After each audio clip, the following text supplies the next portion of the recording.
Okay, this is going to be some tips and tricks in using the jump to subroutine. Here's my main ladder program that's always in ladder 2, and it's named main program by default. And if you want to add more program files to create more subroutines, you can right click here and you should have available new. Just left click new and it should let you give it a different file number, and then you can rename it. Well, right now file 3 is called output 1, and that's right here. I'm going to double click this and rename it.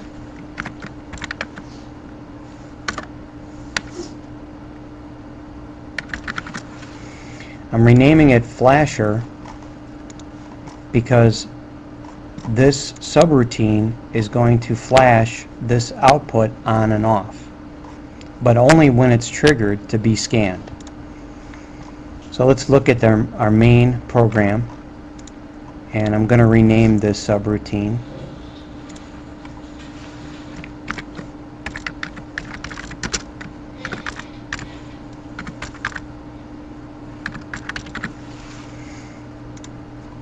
I just called it flashing subroutine because when this gets triggered, when this goes true, this subroutine jump will get triggered true, and it's going to jump to file number U3. U is the file designation for subroutines or subfiles, and 3 is which file are we going to. So we're going to 3, which is here, ladder 3, and we renamed it Flasher. So ladder 2 is our main program, 3 is our subroutine that we're creating. So let's watch this from the main circuit. I'm going to go ahead and save this. Save and save often. Now I'm going to download this. So now it's downloading to the PLC. It says, am I sure you're going to delete whatever's in there? Hey, your PLC's in the run mode. Do you want to switch to program mode? Yes, I do. Now it's going to complete the download. Do I want to run it again? Yep. Do I want to go online again? Yep. Now the green lines are telling me I'm online watching this in real time. Now in my main program, I'm going to force this input to turn on, and you can see the output has been triggered. I'm going to force this input to turn on, and this output is triggered. Now my flashing circuit is not being scanned at all. It's not part of the program yet. This is a status bit, a flashing bit, that I have triggered on when you're in the run mode, and all it does is toggle on and off. Notice that this output is not following suit with this. This is not triggering on and off. Again, this is not part of the scan cycle yet. If I force this output on, it turns on, but this output does not. Again, this is not part of the scan sequence.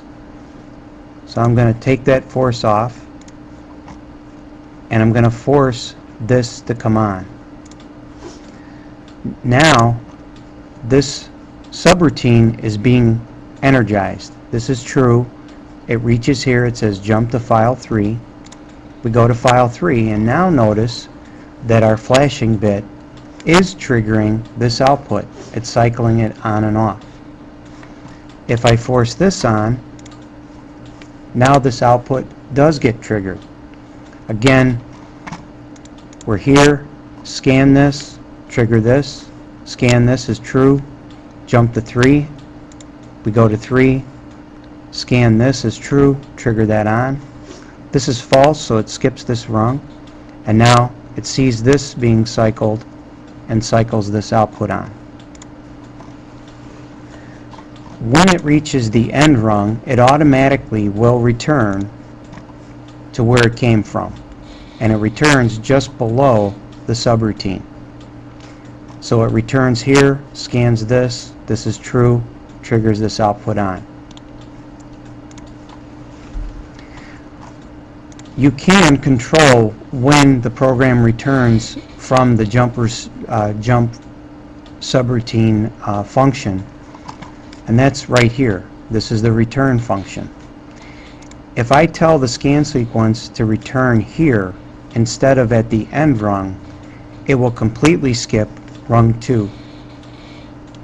Let's go ahead and trigger that on, and now you can see that this is still flashing, but this output is no longer being triggered, because once it reaches here, this is true, it says return, it returns to here, this is false, this is now off, goes right back up here again until it reaches here, jumps out of here, it does this part, when it reaches here it says return.